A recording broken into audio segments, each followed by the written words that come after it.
Resident of Punggol East, are you ready for a by-election? I'll be speaking in Malay, but for the record, why am I in civilian? Why am I not wearing the Yellow Reform Party T-shirt or logo?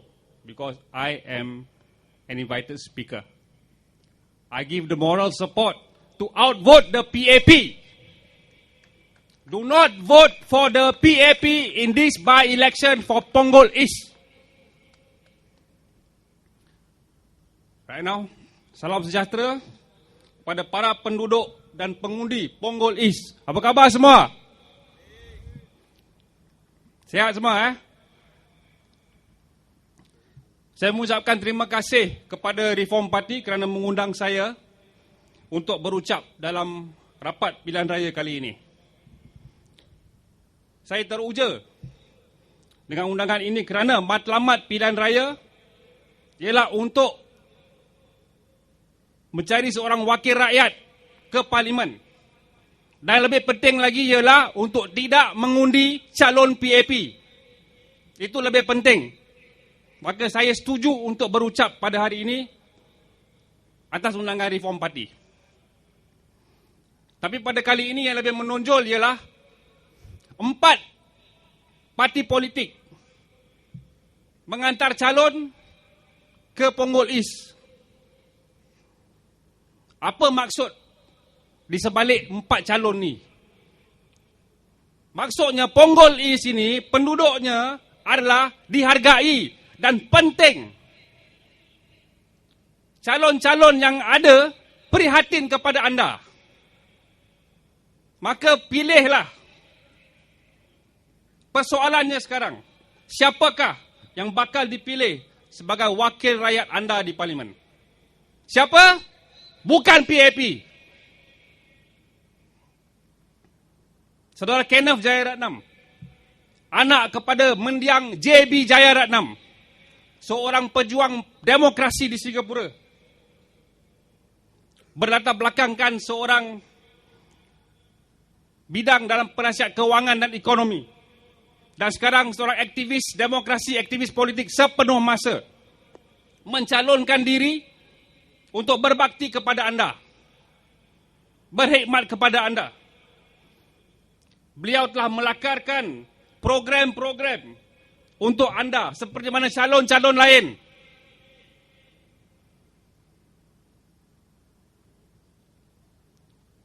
Beliau boleh dengan sokongan anda masuk ke dalam Parlimen, berdebat dengan orang-orang PAP, menjadi suara kepada anda. Semalam, Perdana Menteri menyatakan bahawa pemerintah PAP ada melakarkan program-program dan dasar-dasar nasional. Calon PAP Cik Koh Poh Kun menjanjikan berbagai pelan untuk penduduk di Punggol East dengan kerjasama majlis bandaran lebih besar di Punggol, Pasir Ris Punggol. Dan terbaru tadi, Cik Osman ada cakap, Perdana Menteri kata Koh Poh Kun berkelayakan untuk memegang jawatan politik sekira masuk atau anda mengundi kepada dia. Kenapa sekarang? Kenapa tidak 2011? Belum balik lagi ke dia 2011 untuk menjadi wakil kepada anda?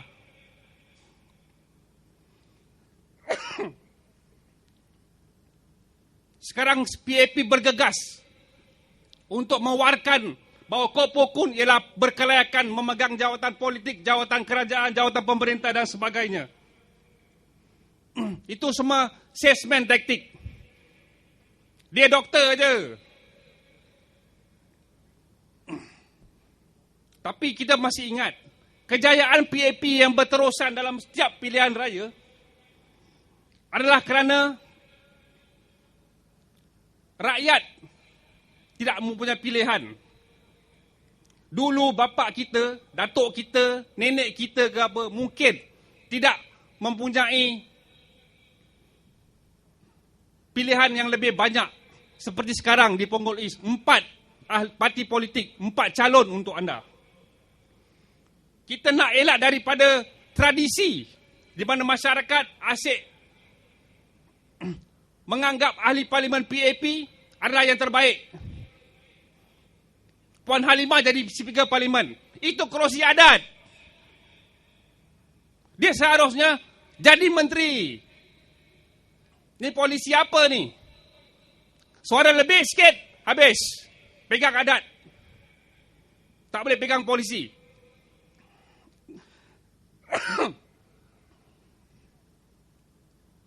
Sekarang calon-calon PAP semua dipersoalkan kredibiliti mereka. Michael Palmer. Dan mungkin banyak lagi saya tak tahu. Saya belum baca lagi. Nanti kita teropong-teropong sikit lah. Siapa-siapa yang kenal kita pakai BI. Kita tengok. Ada skandal tak? PAP skandal dengan PA. Apa ni? Satu lagi. Logo PAP tu cap petir kan? Dulu bapak saya hantar saya pergi sekolah. Sekolah makan dipanggil dulu. Sekolah mana nak pergi? Sekolah PAP. Saya mencadangkan kepada pemerintah, logo PCF itu diubah. Tidak boleh taruh logo parti politik untuk persekolahan. Itu salah. Saya akan mencadangkan kepada pemerintah, menteri, untuk menghapuskan atau mentiadakan logo PCF itu dengan logo petir. Itu satu propaganda. Anak-anak kecil kenal apa? PAP. Sekolah PAP lah pak. Bukan sekolah kindergarten, sekolah PAP. Apa? Reform Parti akan mengadakan banyak sekolah-sekolah tadika dan penjagaan kanak-kanak. Tapi tanpa Reform Parti punya logo. Logo M1, logo Matahari juga. Sama ni. Tapi itu sinaran untuk kita. Setuju tak kalau PCF punya logo tu kita suruh dia tukar? Dia menggalakkan kanak-kanak daripada kecil untuk kenal hanya PAP. Sebab itu sekarang anak-anak muda kenal PAP. Bukan RP, bukan WP, bukan SDP. Saya akan tulis kepada Perdana Menteri. PCF logo harus dihapuskan. Tukar logo. Boleh ada PAP Community Foundation, tapi tukar logo. Tu petir tak mau. Okey, taruh laut ke apa, bolehlah sampan ke apa Tapi perkembangan sekarang nampak-nampaknya, walaupun terdapat kelemahan, inisiatif parti-parti politik yang lain yang selain daripada PAP amat menggalakkan dan menunjukkan kebangkitan masyarakat penduduk Pemuda East terutama dalam usaha menangani persoalan dasar-dasar pemerintah. Di sebalik bermacam retorik, PAP terpaksa terus memaksimumkan dan mengukuhkan sokongan masyarakat pada pilihan raya semenjak 1956. PAP secara aktif berusaha mendapatkan kerjasama politik dan masyarakat. Pendekatan bargain, tawar-menawar, kompromis. Lepas menang, tak ada kompromis. My policy dia cakap. Ini menjejak imej PAP sendiri. Sebaliknya, rakyat tidak menafikan bahawa kelesuan sosial dan ekonomi dan yang lain, pelbagai segmen yang lainnya, ini berkait rapat kepada rakyat dalam proses dasar. Masalah yang telah menerima pendedahan dan layanan yang agak kecil berbanding dengan isu politik. Rakyat dah memperdebatkan. Sekarang PAP ada keluar National Conversation. Dia panggil semua, duduk dalam satu dewan ke satu kelas, berbual. Apa korang nak cakap? Apa idea ada? Dah lambat. It's been too late. It's been too long. Rakyat seharusnya telah mendengar kepada parti-parti lain yang berusaha untuk anda semua. Tak ada saluran yang berkesan. Semua dipelopor, dikontrol oleh ejen-ejen PAP. Terlalu banyak. Sampai saya nak register company pun sama juga. Saya ada experience baru minggu lepas. Nak buat bisnes cari makan pun ada banyak persoalan. Tapi tak apalah. Tak buat salah kan? Kita persoalkan kepimpinan PAP sekarang. Banyak. Semua ada satu, saya teringat 2 hari lepas, Desmond cakap fly by night. Banyak fly by night daripada PAP sebenarnya. Bukan daripada kita. Banyak parti-parti politik selain PAP mempunyai pejuang-pejuang rakyat, pejuang-pejuang masyarakat, pejuang negara yang sebenar. Bukan hanya dia ada PhD, ada doktorat. Sebagai doktor itu, doktor ini. Apa buktinya mereka boleh menjamin keselesaan rakyat? Setiap dasar pemerintah memberi kesan langsung kepada rakyat. Tapi apa kita dengar? Setiap rungutan yang kita dengar, kos hidup yang tinggi, kos perumahan awam yang gila babi. Apa ni? Rumah 4 bilik, 450,000. Setengah juta, hampir setengah juta. Ini nama dia perumahan awam. Sudah dikatakan banyak daripada wakil-wakil reform. Persoalan perumahan awam yang terlalu tinggi. Resale marketnya ataupun yang daripada HDB sendiri. Ini nama perumahan awam. Sudah lari daripada dasar dan matlamat untuk memberi bumbung kepada setiap rakyat. Harus dibekira dengan isu-isu komersial. Kos itu dan kos ini. Rakyat membayar cukai kepada pemerintah, memberi gaji kepada menteri-menteri yang ada sekarang untuk menjalankan tugas, menjamin kehidupan kita. Bukan, perumahan ini bukan adalah beban untuk kita, bukan liability, tetapi sebenarnya adalah kebanggaan untuk kita semua rakyat Singapura. Itu perumahan awam. Kos keperluan asas yang tinggi, tapi dimonopoli oleh NTUC. NTUC siapa? Siapa pegang NTUC? Menteri tanpa portfolio. Jadi menteri tak ada portfolio. Ada ke dalam dunia macam itu? Dia gelar menteri, tapi tak ada portfolio. Menteri apa tu? Makan gaji buta. Kos rawatan dan perubatan, klinik dan hospital yang tinggi. Ada medicine, ada Medisave dan berbagai macam insurans. Tapi duit siapa? Duit kita juga dipotong. Medisave tertinggal begitu. Ada seorang tua, bapa saya sendirilah. Medisave berlambak dalam, tak boleh pakai. Nak buat apa tu? Untuk dia hari tua. Dah tua pun. Scientifically mungkin dia mati dulu. Tapi duitnya kat mana? Bagi pada siapa? Berhak ke pemerintah pegang duit tu? Berhak ke CPF pegang duit tu? Penjagaan warga emas, seharusnya kita tidak melihat apik asuh, pakcik-makcik tolak kadbord, angkat kolektin kosong untuk bekerja cari sara. Seharusnya pemerintah yang menjaga warga tua, warga emas kita. Kenapa mesti mereka bekerja? Kita tengok keliling Nusantara. Kat McDonald tak ada orang tua kerja. Dekat Malaysia, Indonesia, yang kerja kat McDonald semua orang muda. Nak cari duit sekolah. Bukan orang tua-tua. Lihat perbezaan dia. Ini adalah kerana dasar-dasar polisi PAP. Social engineered.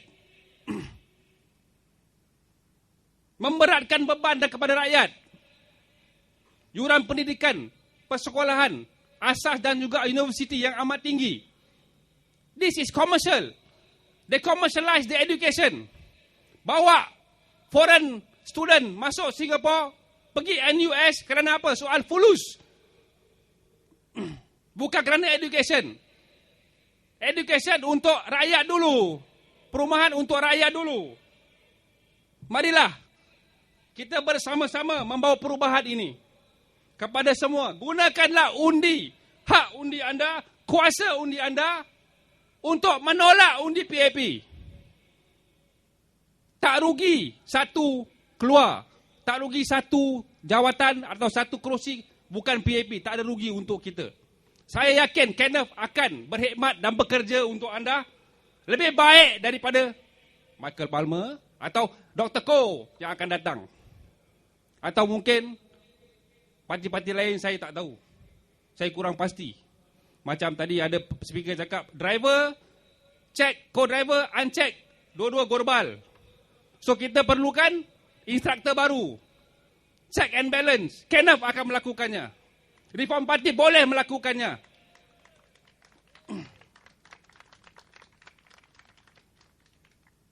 PM kata kalau tak undi PAP satu masalah. Masalah apa? Kalau undi PAP lagi masalah. Confirm. Confirm undi PAP masalah ke tidak masalah? Kita keluarkan PAP daripada Punggol East. Perwakilan alternatif perlu di dalam parlimen. Dasar-dasar awam dan dasar masyarakat pemerintah kebanyakannya berpaksi kepada komersial. Ahli ekonomi kita KENAF tahu. Seharusnya ia berbentuk holistik. Yang menjejas matlamat dan hasrat rakyat yang sebenar-benarnya. Saya menyeru kepada anda semua penduduk Punggol East, undilah dengan bijak. Outvote the PAP. Kertas undi ada 4 calon. Okey, kita yang peti-peti tu sekarang hujan, tak ada peti. Okey, kita tolak. Tinggal 3. Kita nak sunlight, nak pengetuk. Lagi satu apa tu? Entah, Audi, bintang tu. SDA ke apa tu? SDA, WP, tinggal RP. Saya rasa yang lebih muda, lebih berstamina ialah RP. Saya ingat WP dah karat sikit. They have compromised. WP sudah compromise. WP sudah accommodating towards the PAP. Even diorang mempunyai calon tidak selayak KENAF dan tidak selayak Prabu. Prabu lebih baik. Osman lebih baik. Kenapa taruh Lilian? Dr. Koh haus. Baru dalam politik. Baru dalam. Cuma dia dijamin ada jawatan politik. PM kasih. Dia cuma boleh bikin. Dia doktor apa? You don't know dia doktor apa? Doktor beranak ke doktor apa saya tak tahu. Okay. Doktor apa? Oh, dia surgeon. Okay. Bahkan dia operate banyak-banyak. Dia potong banyak. Nanti dia potong semua Punggol East punya rakyat. Okay, so vote for. No. I don't say vote for. Outvote the PAP. Saya mengucapkan terima kasih kepada penduduk Punggol East dan selamat mengundi.